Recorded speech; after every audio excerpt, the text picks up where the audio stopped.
noite a todos. Então, a nossa última exposição foi dos Irmãos Campana, mas essa é uma exposição muito especial. Não só a exposição, como a presença do João Cândido.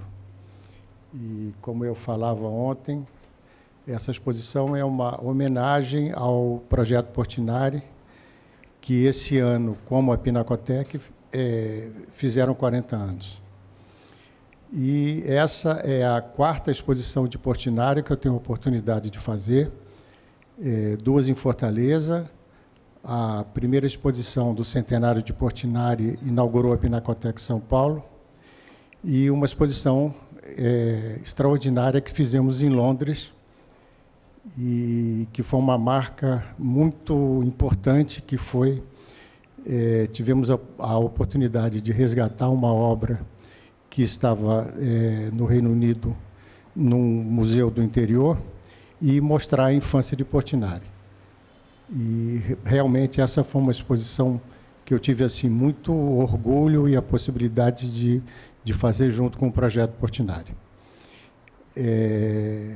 A exposição vocês já tiveram a oportunidade de ver, ela conta bastante sobre o processo criativo do artista, e ninguém melhor do que o João para falar mais sobre a vida e a obra de Portinari, até porque é uma dedicação de 40 anos de um grupo de professores, cientistas, pesquisadores, museólogos. E o estado do Ceará foi o primeiro estado fora de Rio e São Paulo a ter uma equipe do Projeto Portinari fazendo a prospecção dessas obras.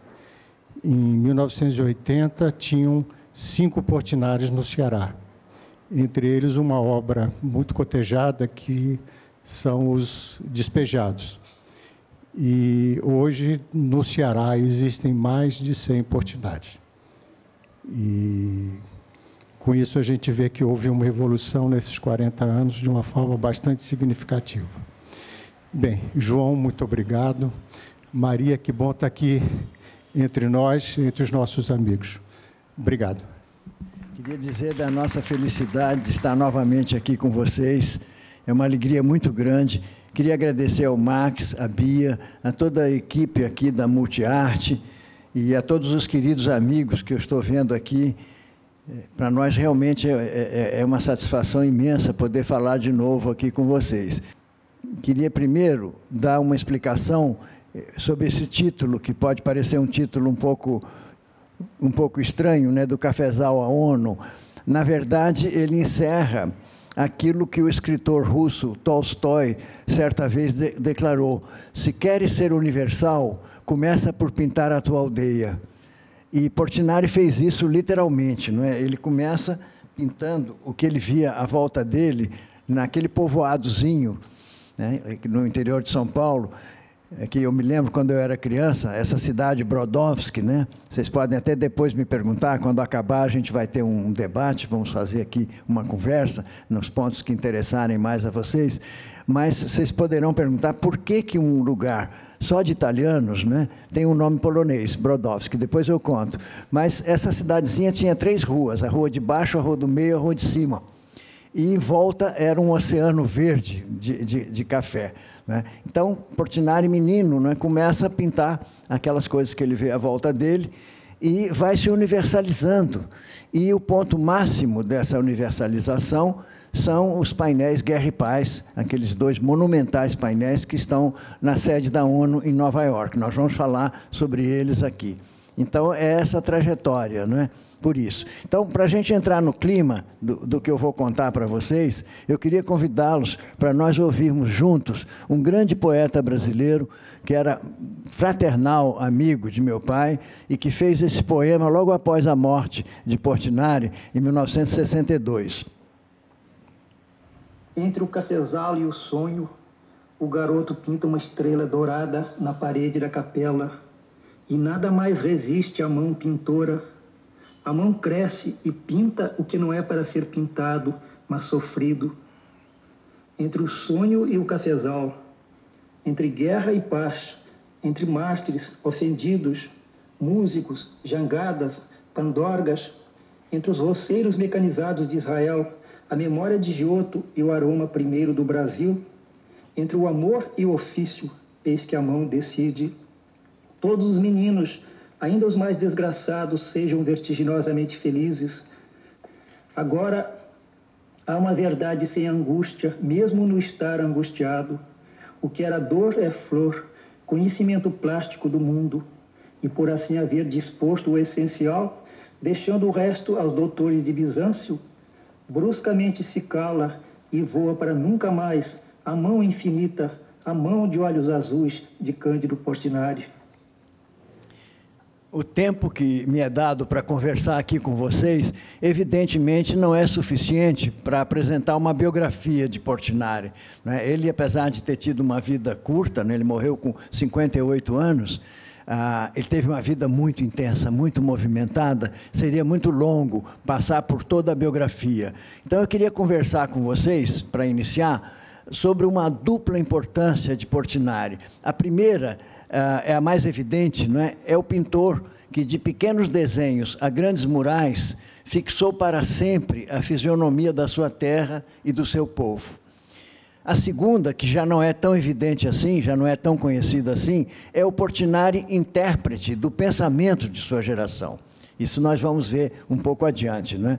Então, eu queria começar com essa, da importância dele como pintor do Brasil, não é? Vamos ver aqui um depoimento de um escritor que vocês conhecem muito bem e certamente amam, né? Nos falando sobre essa questão do pintor do Brasil.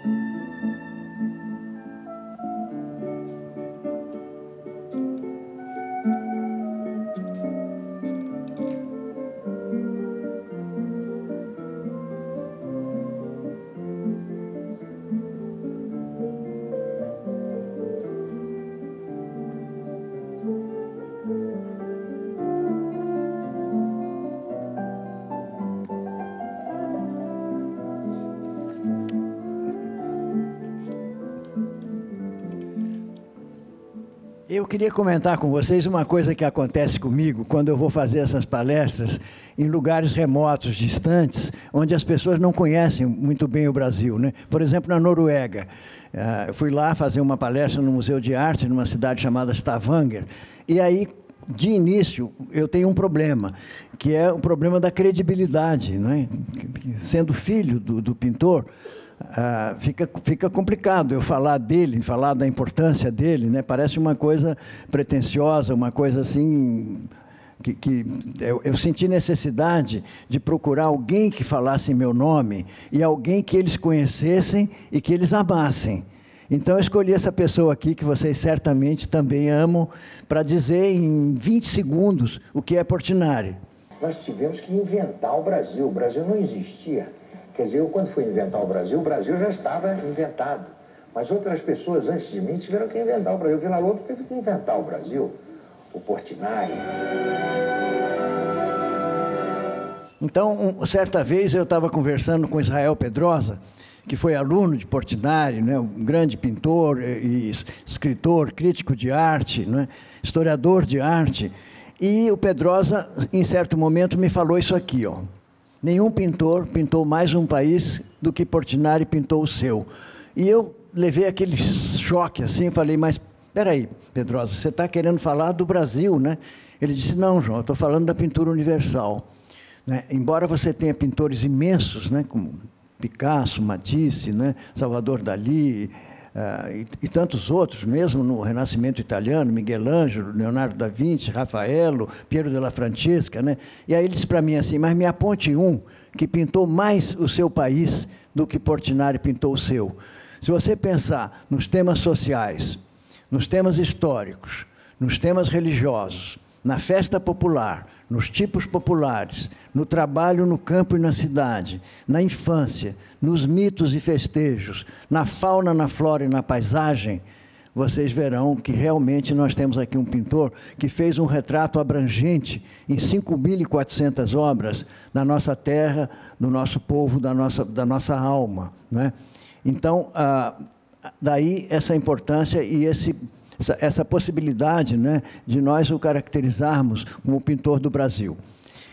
Agora, tem uma outra vertente, que como eu falei, que é menos evidente, que é o Portinari como intérprete do pensamento da sua geração. Ele foi uma espécie de polo de captação e de irradiação das principais preocupações da sua geração. Preocupações estéticas, artísticas, culturais, sociais, políticas da sua geração. E isso nos é dito também por um grande historiador de arte, da Bahia dessa vez, que é o Clarival do Prado Valadares, que ele nos fala desse momento, né, em que Portinari viveu. E aqui, quando ele fala os mais consagrados nomes, ele está falando de Manuel Bandeira, de Mário de Andrade, de Carlos Drummond de Andrade, de Jorge Amado, de Graciliano Ramos, de José Lins do Rego, de Murilo Mendes, de Villa-Lobos. E a gente poderia continuar citando esses nomes assim por um longo tempo. Talvez a primeira geração que parou de ficar olhando para a Europa ou para os Estados Unidos e que olhou para dentro do Brasil, não é? Então, eu queria mostrar para vocês, eu escolhi algumas fotografias. A gente tem um acervo no Projeto Portinari de 25.000 documentos, né, coletados, estudados, pesquisados, cruzados entre si ao longo desses 40 anos. Eu escolhi 2 fotos para comprovar isso, para mostrar para vocês, né, de momentos em que eles estavam juntos aqui. Vamos começar por esta. Não sei se vocês vão reconhecer esses personagens aqui. Quem é que está aqui à esquerda? Aqui, ó. Eu vou dar uma pista, hein? É alagoano.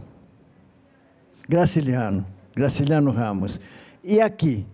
Jorge Amado. Está bem jovem aqui, não é muito fácil reconhecê-lo aqui. Aqui é Portinari. Esse aqui não é brasileiro. Vou dar uma pista também. É chileno. Pablo Neruda, exatamente. Então, essa gente vivia junta, eles conviviam. Isso é uma coisa que, infelizmente, se perdeu no Brasil. Hoje nós viramos um pouco umas ilhas, né? Mas eles estavam sempre juntos. Eu me lembro que minha mãe dava umas macarronadas lá em casa, que não tinha hora para começar nem para terminar. Eles iam chegando, iam saindo. E aquela discussão sobre o mundo, sobre a arte, sobre a política, não é? Sobre tudo. Aqui, esse momento aqui que eu selecionei para mostrar para vocês, é o aniversário de 50 anos de Graciliano. Aqui está ele, não é? Aqui ao lado dele é o ministro Gustavo Capanema, que era o ministro da Educação. Não sei se vocês imaginam quem era o chefe de gabinete de Capanema. Era Carlos Drummond de Andrade, outros tempos, né?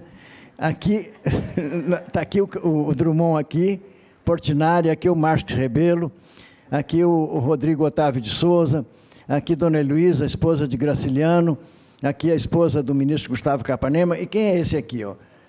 Pernambucano, Manuel Bandeira. Aqui parece Monteiro Lobato, mas é de novo o nosso Jorge Amado. Esse aqui de óculos, mais complicado, né? José Lins do Rego. E até esse aqui, escondidinho aqui, que era mais jovem, é o Vinícius de Moraes. Então, vocês veem, essa gente estava sempre, não é, reunida, e esse intercâmbio efervescente o tempo todo, né? Nesses 25.000 documentos que nós temos no Projeto Portinari, tem 6.000 cartas que Portinari trocou com esses contemporâneos, que estão praticamente virgens. Então, à espera de que um pesquisador, ao fazer um mestrado, um doutorado, uma monografia, venha pesquisar lá conosco. Nós temos também um programa de história oral que nós fizemos, que entrevistou 74 depoentes, né, contemporâneos de Portinari, que nós pegamos ainda em vida. Infelizmente, Manuel Bandeira e Graciliano, por exemplo, já tinham partido, mas nós entrevistamos Drummond, Jorge Amado, entrevistamos Afonso Arinos, Francisco Mignoni, tinha de várias áreas, né? Luiz Carlos Prestes, da área da política. Então, isso é um conjunto, são 130 horas que nos falam da história do Brasil, né? Isso é muito importante passar para os nossos jovens, né? Para os nossos pesquisadores. Entretanto, agora eu vou começar a falar um pouco do Projeto Portinari. Entretanto, apesar dessa dupla importância de Portinari, né, como pintor da sua terra e como homem da sua geração, mais de 15 anos depois da morte dele, o seu biógrafo, né, o escritor e jornalista Antônio Calado, coloca essa pergunta. em que ele compara o destino da obra de Portinari com o destino de Tiradentes, esquartejado, né? Então, nós poderíamos dizer que o projeto Portinari surge com a missão de tentar responder essa pergunta, de tentar corrigir a essa embaraçosa lacuna cultural em nosso país, né? E a primeira matéria que saiu sobre o projeto Portinari foi uma matéria de página inteira, com essa manchete paradoxal, né? Um famoso desconhecido. E aí o repórter perguntava: mais de 95% da obra de Portinari está inacessível ao público, guardada em coleções particulares. O que foi feito do trabalho de um homem que durante toda a sua vida exprimiu emocionadamente a alma, o povo e a vida brasileira? Então, é essa pergunta que o projeto Portinari vem tentando responder há 40 anos. É como se Portinari tivesse escrito uma grande carta ao povo brasileiro e mesmo aos estrangeiros, né? Através da sua obra pictórica e através do seu humanismo, como muito bem o Max ressaltou ali atrás, né? Quando nós fizemos aquela entrevista, a questão ética e humanista que ele transmite não só na sua obra plástica, mas na sua poesia, nas suas conferências, nos seus escritos, nas suas cartas, né?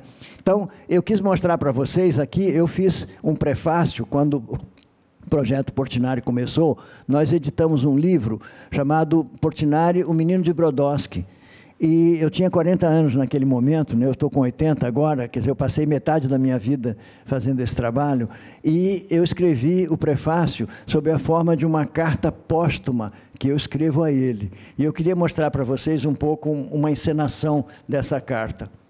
Aqui, o prefácio do primeiro livro publicado pelo projeto Portinari. Ele assume a forma de uma carta póstuma escrita por João Cândido a seu pai. A partir dela, se pode perceber por que nasceu o projeto Portinari. Tantos anos se passaram, nos quais a simples menção do teu nome, ou qualquer lembrança tua, dava aquele nó na garganta, a vista teimando em turvar-se. Aos poucos, foi-se esboçando em mim a necessidade de te buscar. Buscar você, buscar o Brasil. Nossa terra sufocava em minha garganta uma estranheza, um alheamento, uma saudade surda de nós mesmos. Para onde é mesmo que íamos quando entramos neste beco escuro? Cadê o pé de abil, o taioba, o peão, o monjolo, a gabiroba, o luar do sertão e o menino da porteira? Sinto brotar por todo o país uma ânsia incontida de resgatar o que é autenticamente nosso após tanto esquecimento. Falta você voltar, Portinari, voltar com teu Brasil enorme, generoso e sofrido. Volta e traz contigo a nossa gente, os nossos músicos, os bailes e os casamentos na roça, o frevo, o carnaval, o Bumba Meu Boi e o São João, o Tiradentes e os cangaceiros, os índios negros e mulatos, garimpeiros, camponeses, tintureiros e sapateiros, os espantalhos, o futebol, as pipas, gangorras e peões, a mula sem cabeça, o caipora e o saci, a paisagem, os canaviais, florestas e cafezais, o tamanduá-bandeira, as onças, a anta e a capivara, as mães, os santos e os artistas de circo, o baúzinho de folha de Flandres e a moringa, os meninos de Brodowski e tua netinha Denise.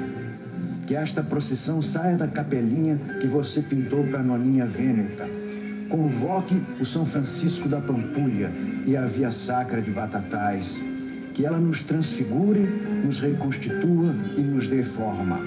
Forma emergente de nossas próprias raízes. Forma que inclua os retirantes, o enterro na rede e os trabalhadores. Volta, Cândido Portinari, e que tua arte seja a forma mais eloquente de afirmar que somos possuidores de um tesouro de cultura popular, de um imenso potencial de originalidade que muito tem a dizer para um mundo que se afastou tanto das verdadeiras fontes da beleza e da vida. Então, obrigado. Vocês veem que foi bastante emocionado, né? Eu queria mostrar agora uma coisa mais sóbria, mais histórica, que é o começo do Projeto Portinari. Como é que estava o Brasil em 1979, quando o Max é nosso irmão mais velho, porque você começou 3 meses antes, né? Mas como é que estava o Brasil naquele momento? Qual era o desafio que nós tínhamos pela frente? O que foi realizado? O que falta realizar? Eu só digo que esse filme tem 20 anos já, ele não está atual. Eu preciso atualizá-lo, mas eu vou atualizar depois que nós vemos o filme. Eu vou continuar atualizando. Então, vamos ver como é que estava essa coisa toda. Brasil, 1979. Depois de 15 anos de governo militar e 10 anos de AI-5, o país vivia finalmente um momento de abertura política. A anistia, o relaxamento da censura, a perspectiva de eleições, um silêncio compulsório começava a cessar. Surgiam iniciativas de resgate cultural para recontar a história do Brasil. Foram criados projetos como o CPDOC, da Fundação Getúlio Vargas, o Projeto Pixinguinha e o Projeto Portinari. O Projeto Portinari nascia de uma constatação urgente. 17 anos depois da morte de um dos maiores artistas que o Brasil teve nesse século, suas obras não possuíam nenhuma catalogação e sua memória se perdia diariamente. Uma equipe liderada por João Cândido Portinari, filho do pintor, começou um trabalho de detetives para tentar reunir as informações sobre as obras de Cândido Portinari e as memórias de sua época.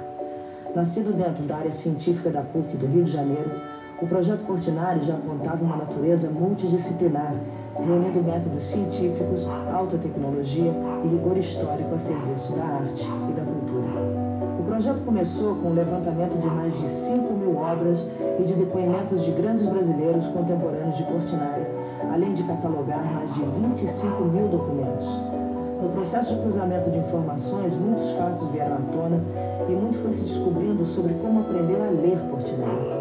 Essas informações deram um novo sentido à obra e revelaram razões muitas vezes escondidas por trás das tintas. No caso de Portinari, não havia museu nenhum, não havia nenhum catálogo. Os livros escritos sobre a obra e vida dele estavam esgotados. Não se tinha ideia do paradeiro das obras. Nunca havia sido realizada uma exposição retrospectiva. A história do Projeto Portinari, eu acho que começa nesse momento, né? Quer dizer, nessa volta e na perplexidade, né, de como começar um trabalho desse. A sensação que foi nos tomando, né, era de que você estava lidando com a própria essência da nacionalidade. Quer dizer, você estava lidando com o tecido mais sutil, com a trama mais profunda, né, que é essa trama que revela a imagem da alma, né, daquela sociedade onde apareceu aquele pintor que a retratou.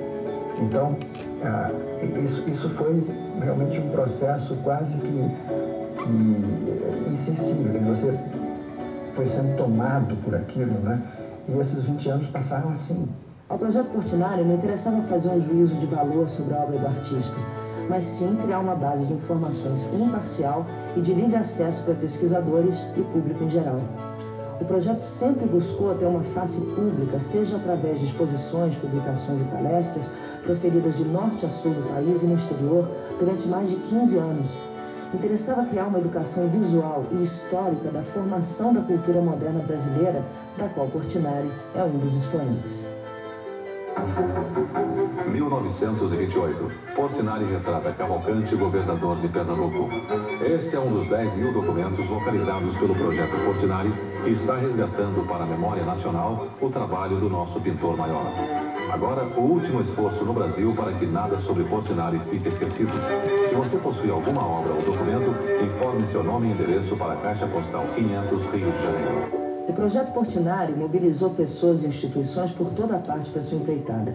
Contou com o patrocínio da FINEP e o apoio de empresas como a Varig, a Kodak e a IBM. Com a iniciativa da Rede Globo e da Fundação Roberto Marinho, foram realizadas chamadas e campanhas em favor do projeto que resultaram em mais de 3.000 cartas mandadas para a Caixa Postal 500.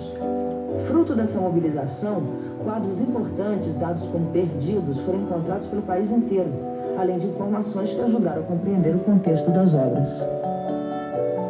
A gente não tinha ideia, praticamente, do paradeiro da maioria das obras e dos documentos.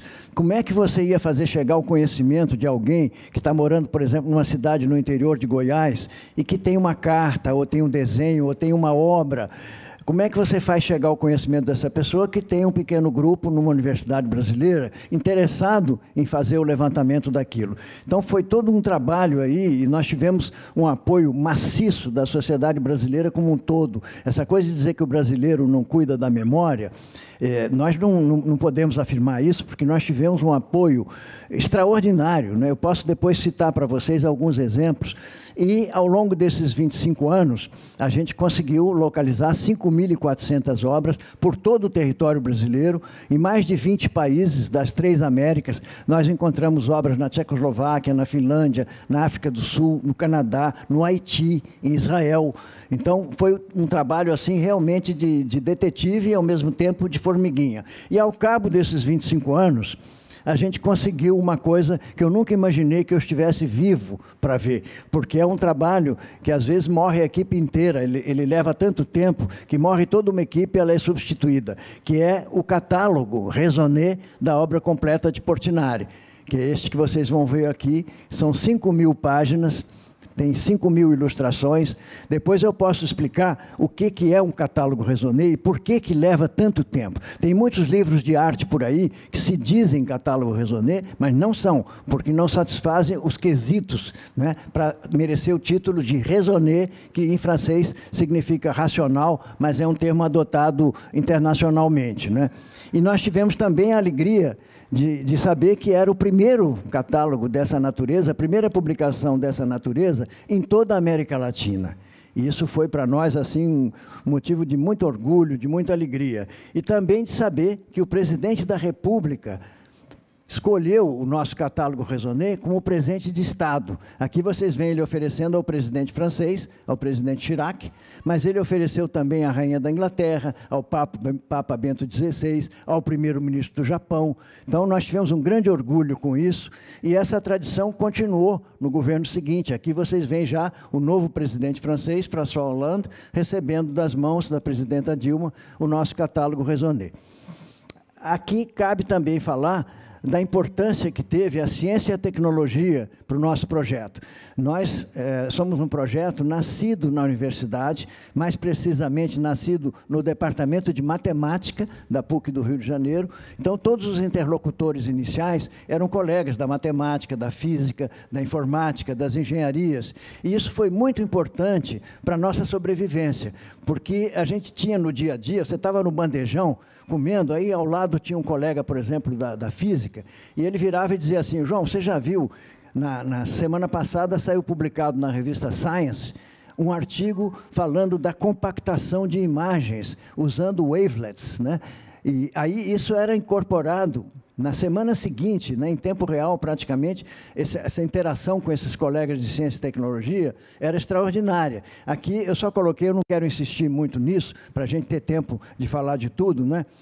Só dizer da importância, essas áreas de pesquisa foram extremamente importantes para nós, e o catálogo raisonné, ele virou, porque vocês vejam, o catálogo raisonné coloca em ordem cronológica toda a obra do artista, o que foi uma coisa muito trabalhosa, porque Portinari deixou de datar metade da produção dele. Então, para 2.500 obras, para cada uma, a gente teve que cruzar com 30.000 documentos, para ver se numa carta, num recorte de periódico, num depoimento de história oral, num catálogo de exposição, tinha data. Então, colocado em ordem cronológica, a gente pôde fazer uma coisa que eu acho que é inédita em termos mundiais também, que é você poder assistir a obra completa de um pintor desfilando na sua frente com imagens de 2 metros de altura. A gente levou isso para a França, né, para o Grand Palais, e apresentamos isso lá. Vocês vão ver como é que é. É isso aqui, ó.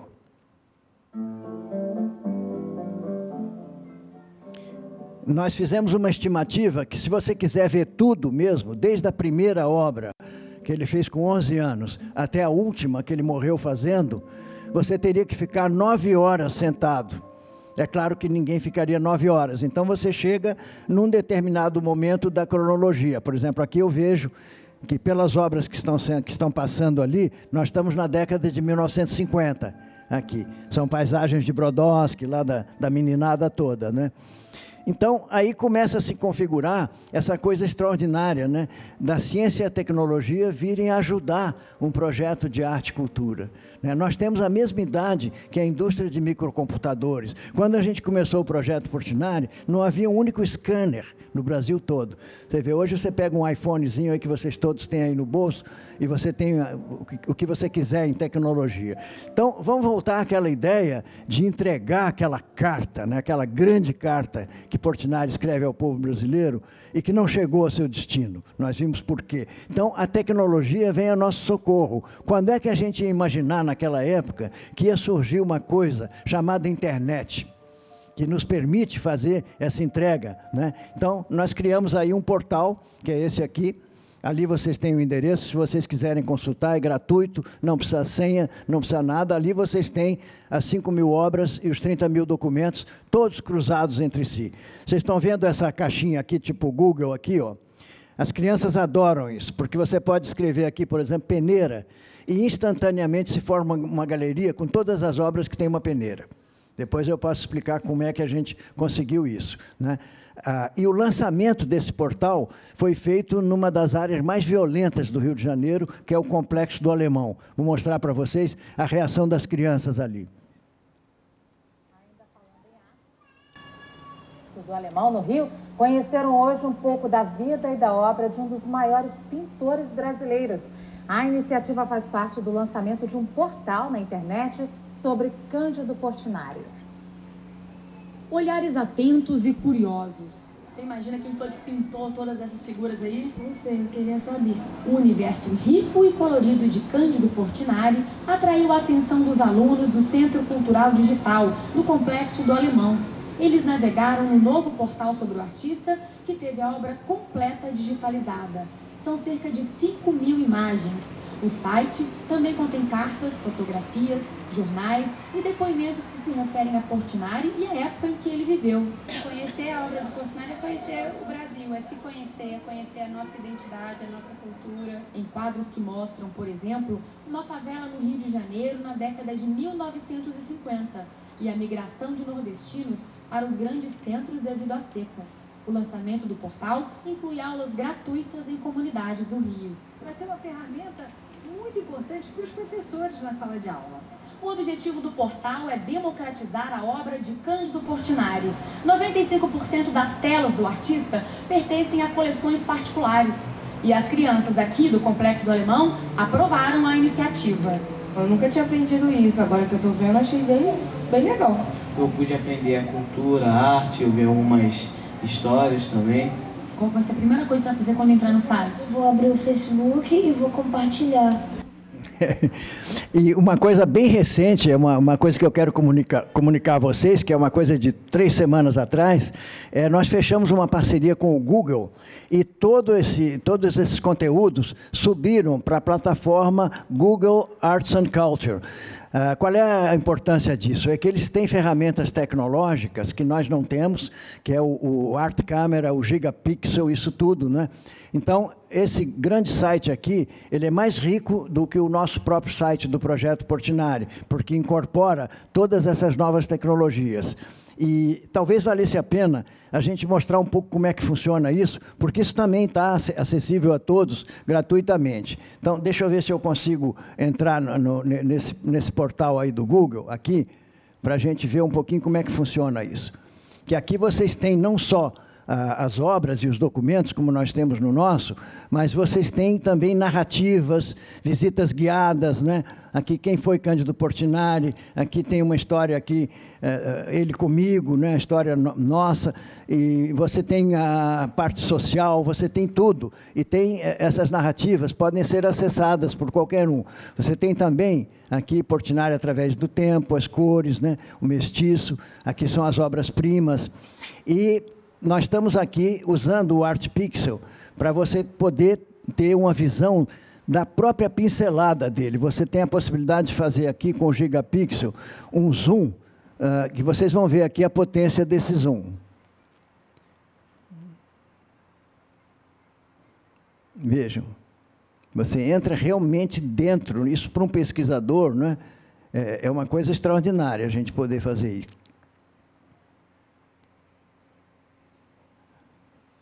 Então, aqui tem o endereço desse portal. Eu posso depois passar para vocês também aqui.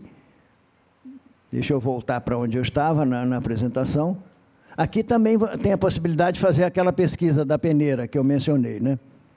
Mas vamos voltar aqui para a apresentação. Outra coisa que nós conseguimos fazer com o Google, eu não sei se vocês sabem que os painéis Guerra e Paz estão na entrada da Assembleia Geral nas Nações Unidas em Nova York. E aquilo é um local de segurança máxima, principalmente depois daquela tragédia das Torres Gêmeas. As normas de segurança na ONU ficaram tão severas que eles proibiram a visitação. Então, nós recebemos reclamações de brasileiros que vão lá, querem ver Guerra e Paz e não são autorizados. Então, nós fizemos nessa parceria com o Google, eles fizeram, usando a tecnologia de Street View que eles têm, vocês podem fazer uma visita virtual ao Guerra e Paz, que não é a mesma coisa que está lá, evidentemente, mas você pode ter uma ideia bastante precisa assim, dos painéis, né? Aqui nós estamos diante do painel da Paz. Eu não sou muito craque em mexer com isso, não. Mas aqui vocês têm o painel da Paz e você pode fazer zooms também aqui, você pode ver determinados personagens, né?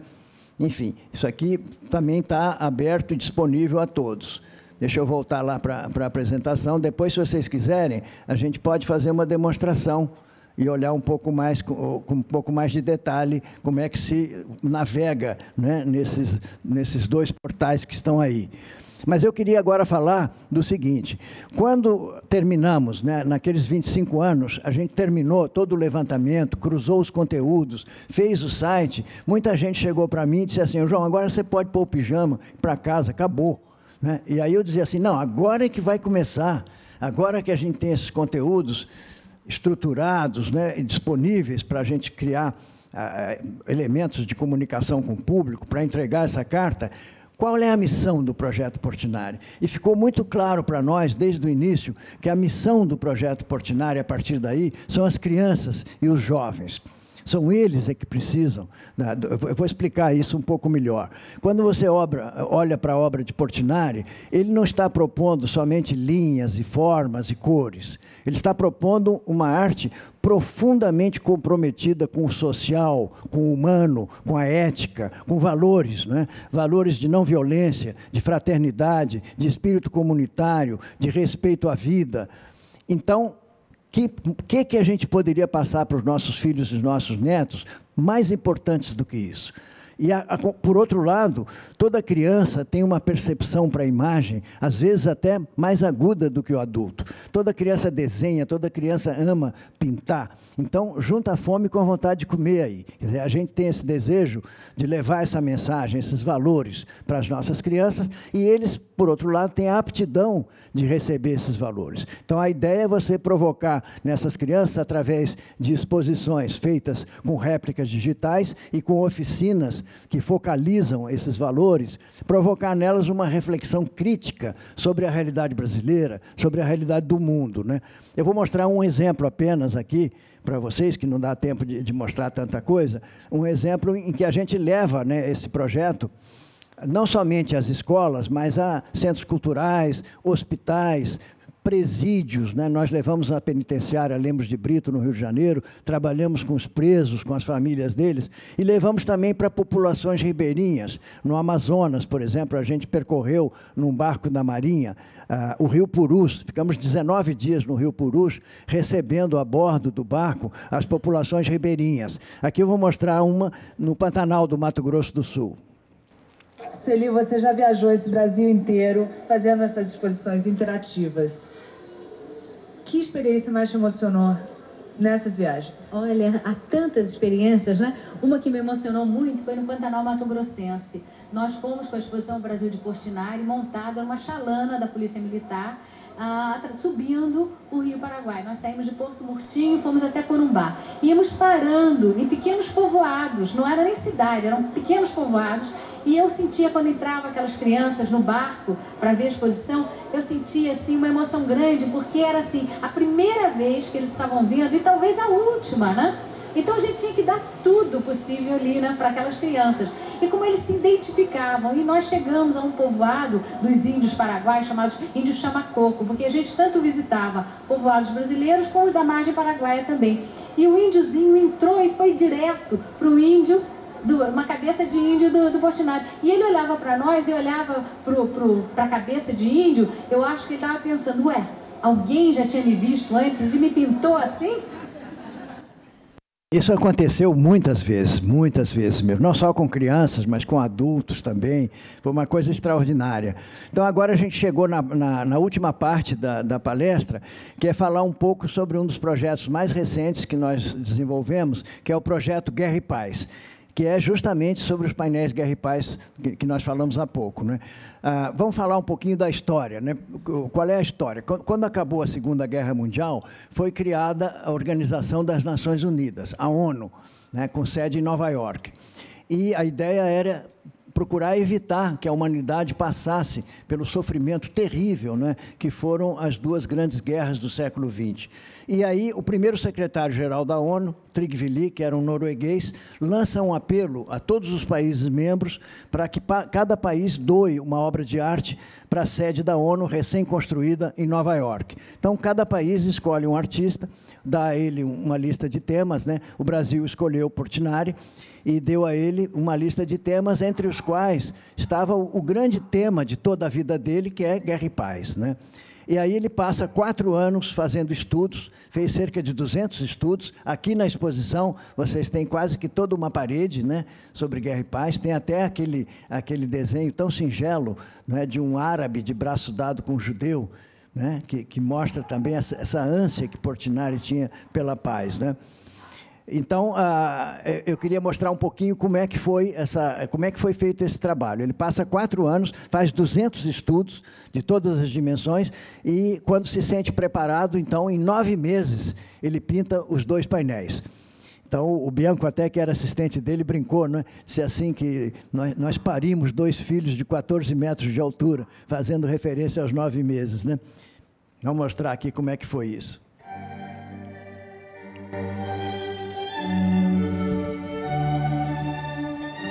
A guerra, para ele, não era representada por soldados nem armas, mas pelo sofrimento do povo, esmagado pelo poder do mais forte.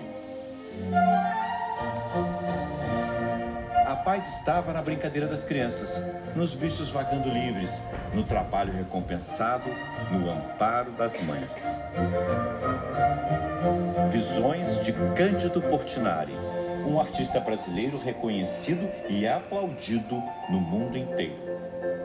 Ele tinha um conhecimento de pintura tão gigantesco que ele sabia perfeitamente a técnica de todos os grandes pintores. Como ele aprendeu, é aquela coisa mágica que existe no gênio, que eu não vou tentar descobrir, nem ninguém. Em 1952, Portinari foi convidado para pintar esses painéis. Seria um presente do Brasil para o prédio da ONU em Nova York. Foram 4 anos de trabalho. Ele estava proibido de pintar naquele momento pelo médico, ele estava usando só lápis de cor, e quando ele recebe a incumbência do governo brasileiro de fazer Guerra e Paz, ele sabia perfeitamente que ele teria que voltar a usar as tintas proibidas e, em coerência com toda uma vida, né, de militância contra a violência, contra as injustiças, pela paz, ele aceitou. E isso realmente lhe custou a vida, porque foram os últimos grandes trabalhos e poucos anos depois ele veio a falecer, né? Então, contar um pouquinho da história, né, do Guerra e Paz. Quando os painéis ficaram prontos e estavam já preparados para serem enviados aos Estados Unidos, houve um grande clamor aqui no Brasil para que fosse dada uma chance aos brasileiros de vê-los, nem que fosse por uma única e derradeira vez. Aí o presidente Juscelino, na época era o presidente da República, ele propiciou que os painéis fossem apresentados no Teatro Municipal do Rio de Janeiro. Eu me lembro como se fosse hoje, eu tinha 16 anos, estava Carlos Drummond de Andrade, que escreveu uma crônica belíssima no dia seguinte, né? E eu me lembro que o Correio da Manhã, que era o grande jornal do Rio de Janeiro, saiu com a manchete assim: agora eles irão irremediavelmente para a ONU. Quem quiser vê-los, que vá a Nova York. E eu fiquei com aquilo entalado na garganta a vida toda, né? Porque quantos brasileiros têm a possibilidade de ir a Nova York? Eu sempre sonhei em trazer Guerra e Paz para o Brasil, mas eu sabia que era um sonho impossível, né? Até que, num determinado momento, que vocês vão ver agora, esse sonho se tornou possível. E aqui eu quero fazer a seguinte referência. É sempre o Brasil que abre a Assembleia Geral das Nações Unidas todo ano. Isso é por tradição, né, desde o início das Nações Unidas, quando Oswaldo Aranha, pela primeira vez, fez a abertura da Assembleia, essa tradição se manteve. E o Itamaraty publicou um livro com todos os discursos de abertura. Eu li todos eles e fiquei chocado em ver que em nenhum deles, durante os 50 anos, né, que os painéis estiveram lá, eu estou falando aqui de 2007, que foi o cinquentenário da instalação dos painéis. Eles foram instalados em 1957. Então, eu li 49 discursos, né, brasileiros, de abertura da ONU, em nenhum deles há qualquer referência à Guerra e Paz, nem sequer no primeiro discurso, e a Assembleia acontece 2 semanas depois que aqueles 2 gigantes foram instalados ali na entrada da Assembleia Geral, nem nesse discurso são citados. Aí eu fui ver quem era Oswaldo Aranha, amigo de Portinari, retratado por Portinari, mas aí você tem que compreender o seguinte: nós estamos falando de 1957, Guerra Fria, macartismo. Portinari era um homem de esquerda e não recebeu visto para entrar nos Estados Unidos, morreu sem a emoção de ver os seus painéis instalados lá. Nunca conseguiu entrar, não é? Então, nunca conseguiu, não. Ele na verdade, os Estados Unidos disse que daria a ele o visto, contanto que ele declarasse que não era comunista. Ele naturalmente se recusou e nunca foi, né? Então, isso dá uma dimensão muito maior a isso que vocês vão ver agora, né? A pessoa que fez o discurso na Assembleia Geral em 2007, eu estava lá, eu tive a emoção de ver, não esperava, né, que fosse feita essa citação, termina o seu discurso com uma citação belíssima à Guerra e Paz. Senhoras e senhores, ao entrar neste prédio, os delegados podem ver uma obra de arte presenteada pelo Brasil às Nações Unidas há 50 anos. Trata-se dos murais Guerra e Paz, pintados pelo grande artista brasileiro Cândido Portinari. O sofrimento expresso no mural que retrata a guerra e nos remete à alta responsabilidade das Nações Unidas de afastar o risco de conflitos armados. O segundo mural revela que a paz vai muito além da ausência da guerra.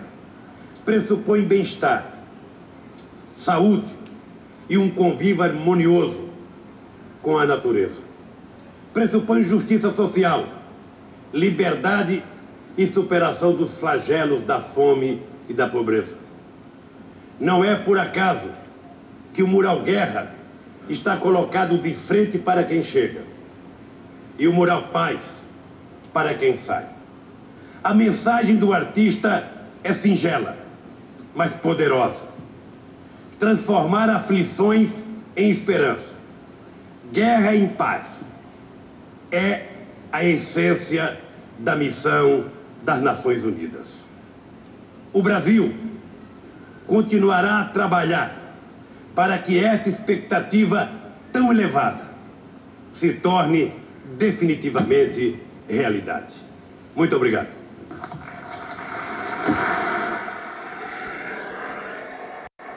Mas eu estou me adiantando um pouco, que eu vou mostrar a vocês o projeto Guerra e Paz, como é que começou. Mas cabe uma pergunta aqui agora, que é a seguinte: será que os painéis Guerra e Paz continuam atuais hoje em dia? Eu acho que essas imagens aqui respondem sem palavras. Eu acho que eles estão mais atuais do que nunca, né? Oscar Martinez and his 23-month-old daughter Valeria died last weekend crossing from Mexico to the United States. A journalist who works for a Mexican newspaper found their bodies on Monday. She hopes the photographs she took will focus international attention on migration to the US. A questão das migrações, né, os conflitos étnicos, né? Eu estive na Itália no ano passado, essa questão está pungente na Europa, no mundo inteiro, né? A violência por toda parte, a intolerância, né? Então, Guerra e Paz estão mais atuais do que nunca. E eu queria mostrar para vocês, então, como é que a gente viabilizou essa vinda dos painéis, né, ao Brasil. E vamos ver esse filmezinho aqui que mostra isso.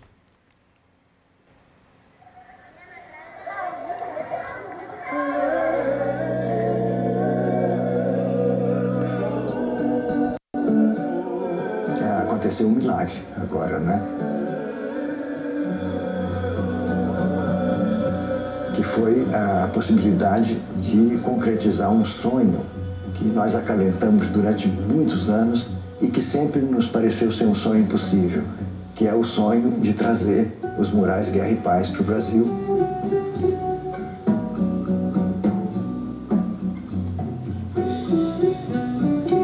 Nesse momento, em 2007, foi o 50º, né, da instalação dos painéis, e a gente publicou esse livro, contando a história de Guerra e Paz, e pedimos que a missão do Brasil junto à ONU entregasse esse livro aos delegados de todas as nações.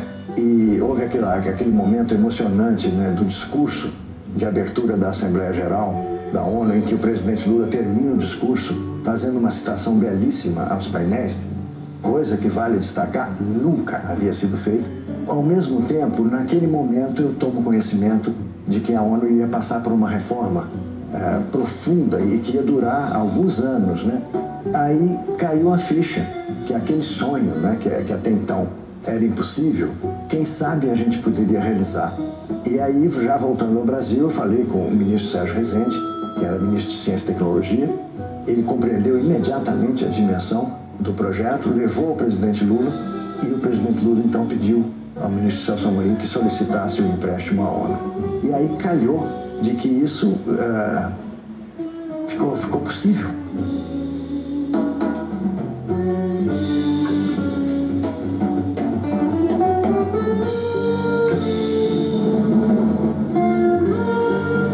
Inicialmente, a ONU nos retornou dizendo que era impossível retirar os painéis para o empréstimo porque eles estavam fixos na parede. E a gente pegou um filme histórico da ONU sobre a montagem dos painéis, que a gente mostrava que havia uma estrutura, que o painel era montado, que não era fixado na parede, nem era pintado na parede, não era um afresco. E aí a ONU acatou, aceitou o pedido com aquelas exigências, e esse filme foi decisivo para a gente poder entender como seria a dinâmica de desmontagem e projetar esse espelho, né, aqui em box truss para poder erguer os painéis no Teatro Municipal.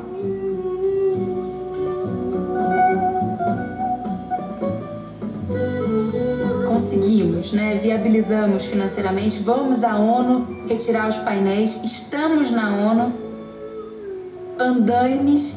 Como é que a gente faz para tirar o primeiro parafuso para desmontar os painéis?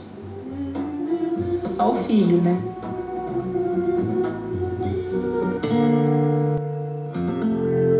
Aqui vocês veem que a montagem, né, muito mais moderna. A gente conseguiu uma logística que a gente montava os painéis em 3 dias. Não era mais a força do braço, né, como foi em 1957.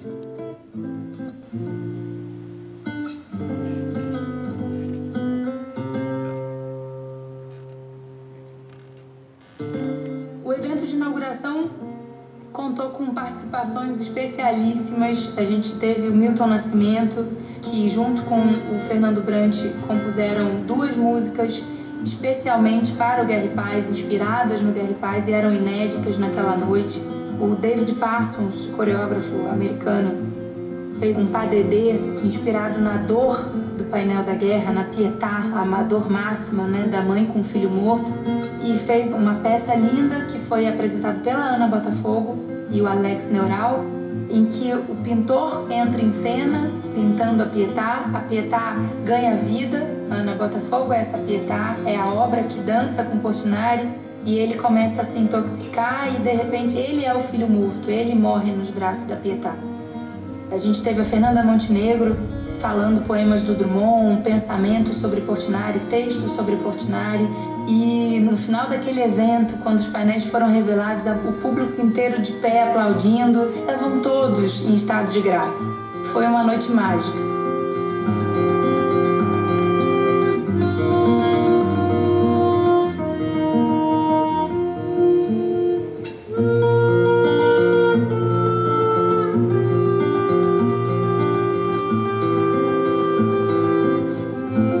A gente conseguiu fazer essa exposição com entrada franca. Foi realmente emocionante a gente receber pessoas de todo o país, público estrangeiro, para ver Guerra e Paz no Municipal. Em 12 dias a gente recebeu mais de 40 mil pessoas. No último dia eu lembro bem, na última sessão, 9 da noite, todo mundo entrou e ainda tinha muita gente do lado de fora. E a gente falou, e agora? O que a gente faz, né? E a Carla Camurati fez questão de ir à porta do teatro, abriu a porta e disse, eu vim aqui pessoalmente dizer a vocês que enquanto tiver gente no teatro, esperando para entrar, o teatro estará aberto para vocês verem Guerra e Paz. E a gente saiu de lá quase 2 da manhã. A gente ficou realmente com o teatro aberto ao público até o último visitante. Então foi tudo uma grande felicidade. Eu acho que tem alguma coisa lá em cima nos ajudando. Eu acho que está lá o Drummond, o Manuel Bandeira, o Mário de Andrade, mexendo os pauzinhos. Vamos dar uma ajudazinha lá para aquele pessoal, né? E essa inauguração no Teatro Municipal, né, vocês imaginem a emoção, né, de eu ter estado quando tinha 16 anos e aqui estar novamente vendo um teatro, o maior teatro, né, do Rio de Janeiro, lotado, todo mundo em pé, aplaudindo, não um balé ou um concerto, né, mas 2 pinturas. Foi uma coisa extraordinária isso. Depois, nós passamos 4 meses restaurando os painéis. Isso foi uma exigência da ONU, não é, para o empréstimo, que a gente deveria restaurar os painéis. Nós montamos uma equipe de 18 restauradores, todos brasileiros, chefiados por 2 professores da UFRJ, e durante esses 4 meses a gente manteve a restauração em ateliê aberto ao público. Então você recebia escolas, crianças, todos os dias, o dia inteiro, né, mostrando. Nós montamos oficinas para mostrar como é que se restaura uma grande obra de arte, a questão do pigmento, do suporte, das técnicas modernas de físico-química, né, para a restauração. Foi uma coisa assim absolutamente emocionante. Depois conseguimos levá-los, né, os painéis, para São Paulo, para o Memorial da América Latina. Ali você tem a marca de Oscar Niemeyer, de Darcy Ribeiro. Foi uma coisa também muito emocionante. Nós escolhemos o memorial não só pela simbologia dessas figuras contemporâneas de Portinari, tão importantes para a história brasileira, mas também porque ali você tinha o metrô e os ônibus, você tinha a possibilidade de ter o povo realmente ali chegando com condução, né? E eram filas intermináveis, né? Que as pessoas não queriam ir embora, era fila de dia, fila de noite, como aqui, né? Não queriam ir embora. Depois nós levamos para Belo Horizonte, num prédio histórico de Belo Horizonte, que é o Cine Teatro Brasil. Foram 6 andares de Guerra e Paz, novamente aquela emoção toda. Depois eu queria trazer para o Nordeste, mas eu não consegui arranjar os recursos necessários para trazer os painéis originais. Então, nós trouxemos a exposição toda, mas como os painéis originais não puderam, né, ser incluídos, nós fizemos 2 réplicas. Ali está a Adriana Helena, Randall, que se lembram disso, né?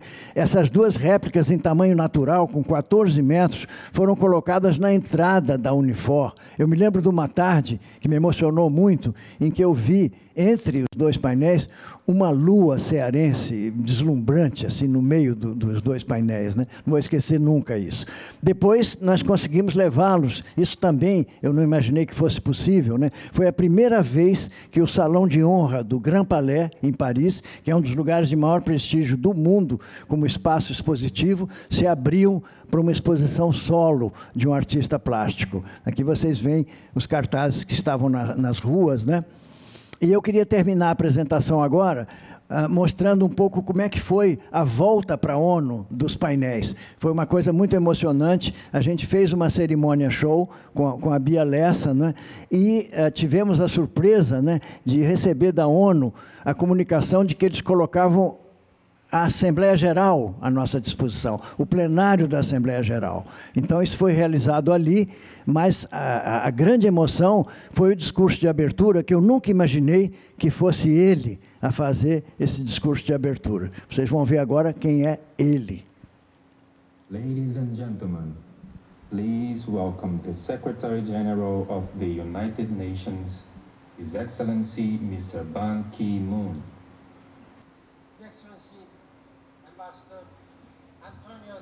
Aguirre Patriota, permanent representative of the Federative Republic of Brazil to the United Nations, Excellencies, Professor João Cândido Portinari, Mr. Bia Lessa, Ceremony Show Director, Mr. Francisco Bosco, President of FUNARTE, Ms. Maria Duarte, Executive Director of the War and Peace Project, distinguished guests, ladies and gentlemen, boa noite.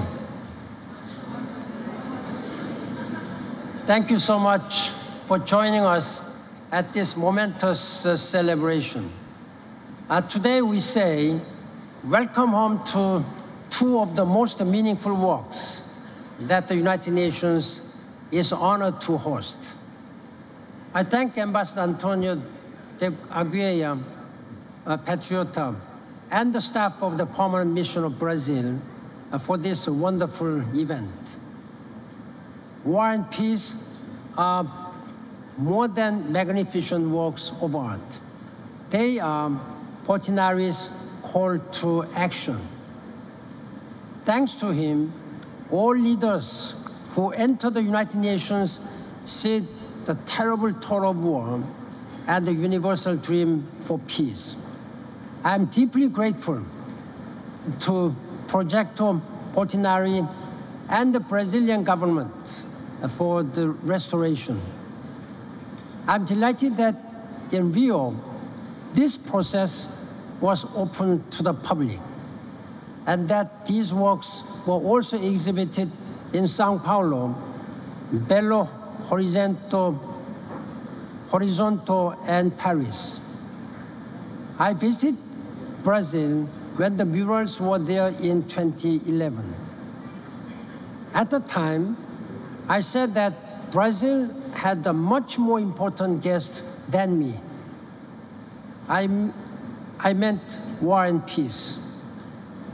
As you know, Portinari himself was warned by his doctors to stop working on the murals because he was becoming sick from the lead paint.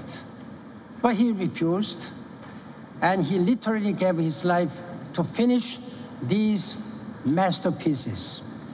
He never lived to see them installed. Ladies and gentlemen, please join me in a moment of silence to honor the memory of this visionary artist.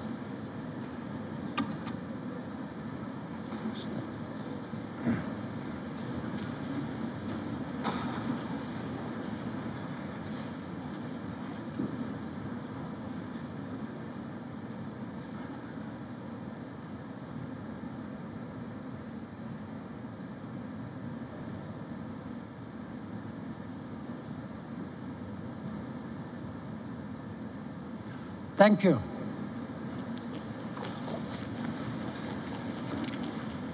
Portinari is no longer alive, but his legacy will live forever at the United Nations.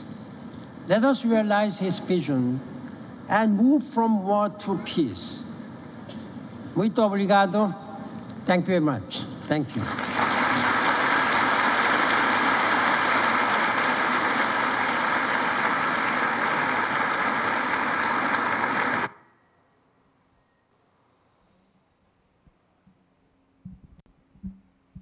Eu estou à disposição de vocês para nós conversarmos sobre isso aí, se vocês quiserem aprofundar algum ponto. Muito obrigado. Muito obrigado.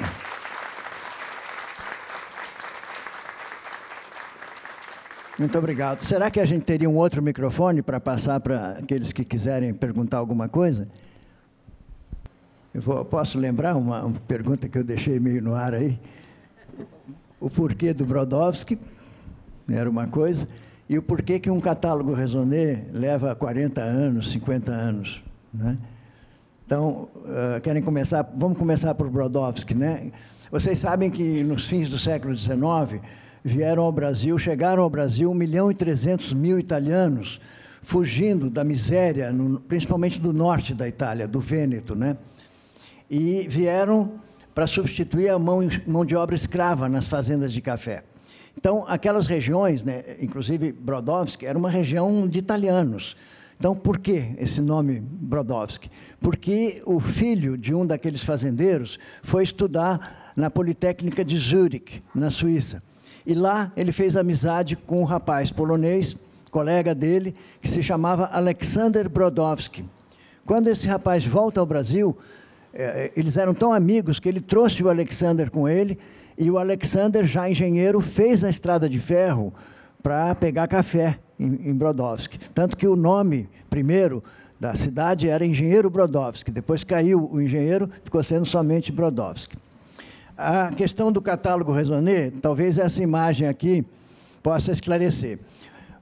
Há vários desafios aí que são quesitos para que uma publicação de arte possa ser qualificada como Raisonné. Vocês reparem que ao lado de cada reprodução tem um verbete. Esse verbete tem que dar conta de toda a documentação. Por exemplo, se esta obra que está aí reproduzida tiver sido citada numa carta trocada por Portinari e Manuel Bandeira, por exemplo, a referência à carta tem que estar ali. Se não estiver aqui, não é um catálogo Raisonné. A outra questão é a questão da cronologia. Né? O catálogo Raisonné tem que apresentar as 5.000 obras por ordem cronológica. Eu já comentei a dificuldade aqui no caso de Portinari. Uma outra questão também, que eu não abordei aqui, mas que é gravíssima, é a questão dos falsários. Você imagine se a gente, sem querer, coloca uma obra falsa no nosso catálogo Raisonné, ele perde toda a credibilidade. Né? Então, a gente tem que a todo custo evitar esse risco, como também o de não incluir uma obra verdadeira. Essa questão dos falsários, a gente enfrentou gangues de falsários aqui no Brasil e no exterior. Até agora estamos enfrentando. Eu hoje à tarde recebi um e-mail com uma obra falsa. Eu vou mostrar para vocês.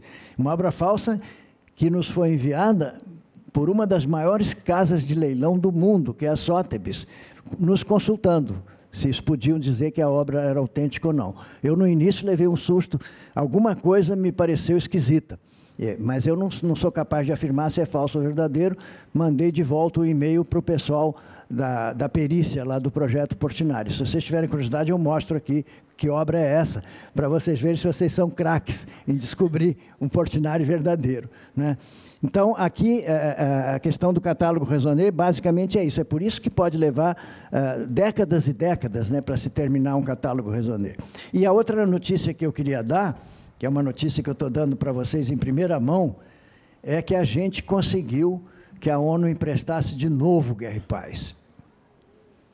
Então, nós temos um convite desse lugar maravilhoso que vocês estão vendo aqui, que é a Sala delle Cariatidi, no Palazzo Reale, em Milão, para, no fim do ano que vem, expor Guerra e Paz aí.